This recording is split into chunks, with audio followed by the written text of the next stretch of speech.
तो आदरणीय बराड़ साहब से जब बराड़ साहब ने आदेश दिया हमें, ये नहीं है, आप ये मत समझिए, बराड़ साहब ने आदेश दिया कि इस पार्टी का नाम आप इतिहासकार के इतने पन्ने आपने पलटे हैं तो एक कोई अच्छा नाम रखो। और इत्तेफाक से हम और दोनों जो हैं भगत सिंह को बहुत मानने वाले हैं जी। और 1920 में हिंदुस्तान सोशलिस्ट रिपब्लिकन एसोसिएशन और रिवॉल्यूशन के तौर पे भी जानी जाती थी पार्टी HRA, जिसकी 1920 में बुनियाद रखी गई और जिसके जो प्रमुख नायक थे उस समय, जिसमें शाहजहानपुर के 2 लोग थे, बरेली में रोहिलखंड मंडल में आते हैं, भगत सिंह साहब के बहुत ही समकालीन रह चुके हैं क्रांतिकारी, आपके पंडित राम प्रसाद बिस्मिल साहब और अशफाक उल्लाह खां साहब। और दोनों का एक शेर बड़ा लाहौर की जेल में कभी मशहूर हुआ था कि बुज़दिलों को ही सदा मौत से डरते देखा, बुज़दिलों को ही सदा मौत से डरते देखा, गौ की हर रोज उन्हें 100 बार ही मरते देखा। ये गौ की रोज हर 100 बार मरने की बात उस शेर में अशफाक उल्लाह खां साहब ने लिखी थी। वो इसलिए लिखी थी जैसा आज का नेता, आज का जनता हर दिन मर मर के जी रहा है। तब तीसरी लाइन भगत सिंह साहब कहते हैं, अरे वीर को हमने नहीं मौत से डरते देखा, मौत को एक दिन आना है तो डरना क्या है, अरे हमने सदा खेल ही समझा कि मरना क्या है। ये लाइनें कभी साहब की जन्मस्थली से उनके निकली हुई हैं। तो ये सौभाग्य मेरा रहा है। तो HRA हमारी राजनीतिक पार्टी का नाम होगा।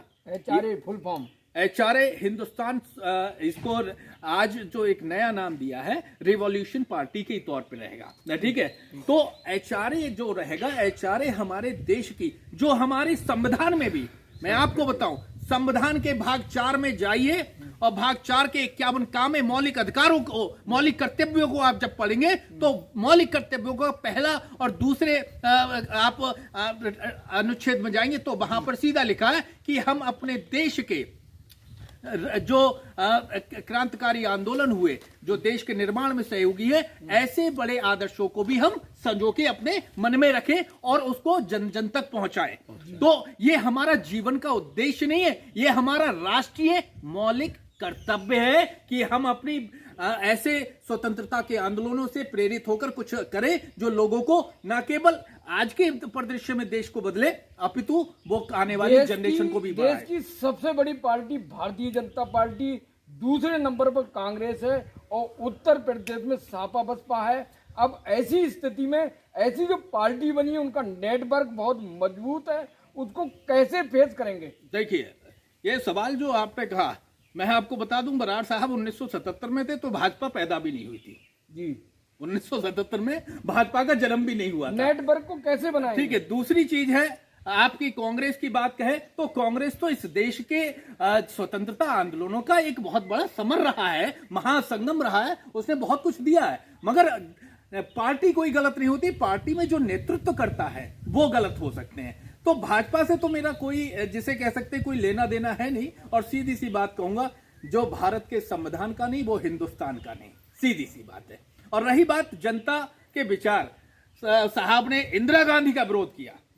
मैं आपको बता दूं इस चैनल के माध्यम से, एक ये साहब है जिन्होंने लोकतंत्र को, संविधान की पाठ जो अपने मन में एक जो मूर्ति बना रखी है उसको जीवंत रखने के लिए तत्कालीन जो प्रधानमंत्री, जितने सांसद आज की किसी के पार्टी के पास भी नहीं है, उस ताकतवर पार्टी का भी विरोध करने का, बरेली पूरे रोहिलखंड का अगर मैं नायक की बात करूं तो एक ही नायक है, माननीय पार्टी बनाने जा रहा है। राजनीतिक पार्टी बहुत बड़ा काम है और मैंने सुना है अक्सर आप मोदी को गाली देते रहते।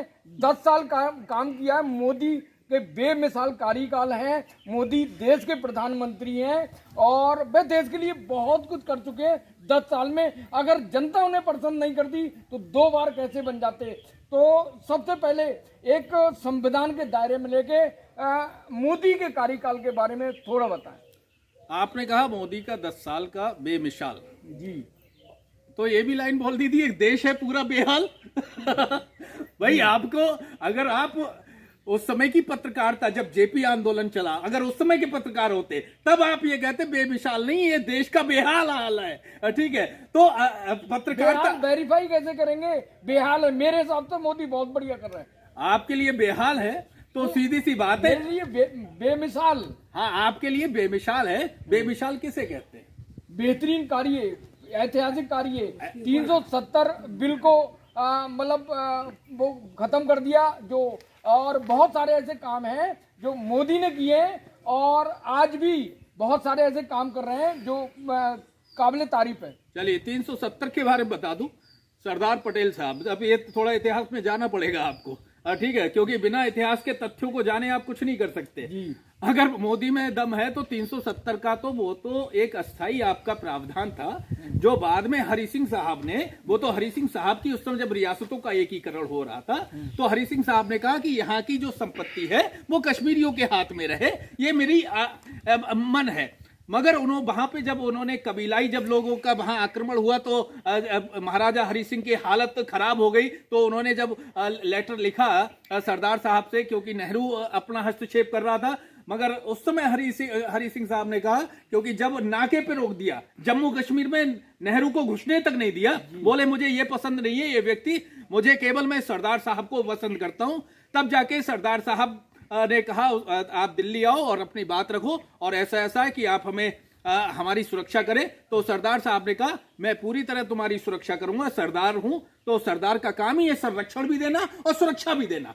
तो अक्सर अपनी बातचीत में संविधान का नाम लेते हैं, संविधान की बात कहते हैं, संविधान की जो प्रतिज्ञा है उसकी बात कहते हैं। तो थोड़ा संविधान के बारे में बताइए, आखिर संविधान के बारे में आप क्या सोचते हैं? संविधान के बारे में सोचे नहीं, आज मैं इस न्यूज चैनल के माध्यम से मैं अपने भारत के लोगों को संविधान का जब प्रस्तावना पढ़ते हैं तो पहला शब्द आता है हम भारत के लोग। तो आपके न्यूज चैनल के माध्यम से ये मैं बताना चाहूंगा, ये भारत जो है भारत के लोगों का है या भाजपा का है? पहले भारत के लोग ये तय करें। संविधान की जो प्रस्तावना है वो क्या है, शॉर्ट में बताइए। शॉर्ट में कुछ नहीं है, आपको हर चीज, जिस चीज को 1931 में मौलिक अधिकारों का पहली बार प्रावधान आया, देश की आर्थिक नीतियों का पहली बार प्रावधान आया 1931 में कराची के अधिवेशन से। आज के आप जैसे जितने भी हमारे भारत के युवा लोग हैं वो समझ जाए कि, और 1931 में जब भारतीय लोकतंत्र के निर्माण के लिए संविधान सभा की भी एक मांग उठी थी, तो संविधान सभा का निर्माण होने में 15 साल लग गए सर, 16 साल, 1931 से लेके 1946 में जाके अरे हुआ है, और 1946 के बाद से आपके लगाइए 1950 तक, ठीक है, संविधान निर्माण की जो प्रक्रिया हुई है। तो आपको वहां समझना पड़ेगा कि महाराजा जो 370 मुद्दा है वो ऑलरेडी एक प्रोजेक्टेड था। अगर आज इनमें, अगर मैं मोदी की बड़ी तारीफ करूंगा, मेरा लाहौर, मेरा पाकिस्तान, मेरा ढाका, ये मेरा है, मेरा हिंदुस्तान है। अरे साहब, जिनको इस, अगर मोदी अगर करते 370 तो वो तो कोई भी कर सकता है, जिसका मन आए वो कर सकता है। अगर जिसको दम है तो मैं कहता हूं मेरा लाहौर मुझे लौटा दो, मेरी कराची मेरी लौटा दो, मेरा ढाका मुझे लौटा दो, जहां से रेशम का होता था, लाहौरी नमक जहां से आता था, कराची जैसे आप, ये भारत की एक समृद्धि न केवल सांस्कृतिक रूप से बल्कि आर्थिक रूप से भी बड़ा एक पार्टी बनाने जा रहे हैं, तो किन एजेंडों पे काम करेंगे? मुख्य जो एजेंडे रहेंगे वो क्या रहेंगे? एक ही बात, संविधान साम्राज्य, और एक ही नारा है, हम भारतीयों की है एक ही पहचान, हम हैं सजग भारतीय और श्रेष्ठ इंसान।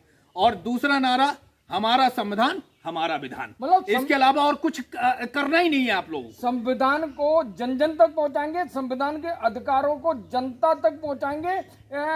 अवेयरनेस क्या करेंगे इसकी? पहली बात है, हमारा मुख्य बिंदु है कि संविधान जो है शैक्षिक, जो हमारी शिक्षा व्यवस्था है उसका एक अभिन्न अंग बने। अगर संविधान की प्रस्तावना शिशु प्रथम में पढ़े हुए बच्चों को अगर सिखाई जाए तो संविधान साम्राज्य हो जाएगा। जी जी। शिक्षा, भाई आज की डेट में हमें संविधान की शिक्षा क्यों नहीं पढ़ाई जाती है? ये कभी प्रश्न किया? क्या नेताओं से प्रश्न किया? क्या शिक्षा मंत्रियों से प्रश्न किया? देश की जनता ने क्यों नहीं पढ़ाया जाता है? क्योंकि सीधी बात है, जो चीज भारत के लोगों के हित की है वो भारत के लोगों को बताई ही नहीं जाती है। नहीं, ठीक है, तो जो करना चाहिए, जो संविधान की प्रस्तावना, संविधान के अधिकार और शिक्षा में संविधान को शामिल करना चाहिए, पढ़ाना चाहिए। आखिर सरकार क्यों नहीं कर रही है? बिंदु क्या है, मतलब मैटर क्या है, मुद्दा क्या है? सीधी सी बात है, कहते हैं ना, जब चोर को सबसे पहले क्या चाहिए? सरदार जितेत हिंदुस्तानी की हुई तो माननीय विधायक जी आखिर सरदार जितेश हिंदुस्तानी को क्यों चाहते हैं? बहुत बड़ा मुद्दा है सर, बताइए कि आखिर आप क्यों चाहते हैं? मैं आपको बताऊं, हाँ, मुझे आज तक कोई आदमी नहीं मिला जिसने संविधान का इतना सम्मान किया हो जितना ये करते हैं। मैं जब पहली दफ़ा विधायक बना था तो मुझे याद है मैं शेरगढ़ गया था, 26 जनवरी का दिन था। तो मेरा कहना था कि हमें 26 जनवरी और 15 अगस्त उस तरह से मनाने चाहिए जैसे हम अपना दशहरा और दिवाली या होली बिल्कुल सही या दूसरी चीज़ें मनाते हैं। हमारे हिंदुस्तानियों के असली त्यौहार 26 जनवरी और 15 अगस्त हैं। ये तो हमारे अलग अलग पंथों के त्यौहार हैं कि गुरु का मना लो, उसका मना लो, उसका मना लो, वो तो अपनी अपनी वो है। पर देश के दो ही त्यौहार हैं, राष्ट्रीय 26 जनवरी और 15 अगस्त, और ये इतनी धूमधाम से मनाने चाहिए। ये झंडा वगैरह का ढोंग नहीं करना चाहिए। इसके लिए क्लासेस लगनी चाहिए, लोगों को भाषण होने चाहिए, प्रतिद्वंद्विता होनी चाहिए संविधान की व्याख्या करने के लिए। अब संदेश बता दीजिए, आपसे मुलाकात हुई है, मैं- राजनीतिक पार्टी मैं बताया, इनको- संदेश क्या देना मैं चाहिए इनको यही देश की जनता को? मैं संदेश इनकी सफलता की कामना इसलिए कर रहा हूँ क्योंकि ये भारत का संविधान लेके जनता के पास जा रहे हैं, और जनता के पास जाएंगे और जनता को जगाएंगे तो इस संविधान की पुस्तक में ही जनता के सारे अधिकार, सारे कर्तव्य, बहुत सारे बढ़िया, दायित्व इंटरेस्टिंग। सारे लिखे हुए हैं। जी, तो वही आवश्यक हैं। अगर हम उनका पालन कर लें तो हम सच्चे हिंदू भी हो जाएंगे, सच्चे सिख भी हो जाएंगे, सच्चे मुसलमान भी हो जाएंगे। माननीय विधायक जी का कहना यह है, जो हमारा पवित्र संविधान है, जिस सामने हमारा पवित्र संविधान है, इस संविधान में देश की जनता के अधिकार हैं, देश की जनता के मौलिक अधिकार हैं, और उनको जो जब संविधान की बात बताई जाएगी, संविधान की जो धाराएं हैं और जो विचारधारा है, जो जनता के अधिकार हैं, वो बताए जाएंगे, तभी जनता का भला होगा। तो अब देखते हैं सरदार जितेश हिंदुस्तानी अब राजनीति के सहारे कितना आगे बढ़ते हैं, कितनी दूर तक जाते हैं। और हमारी शुभकामनाएं, टाइगर पोस्ट न्यूज की शुभकामनाएं। आपका जो लक्ष्य है, आपका जो रास्ता है, उसके लिए बेहतर शुभकामनाएं चैनल की तरफ से। धन्यवाद, जुड़े रहिए TPN 20 न्यूज से।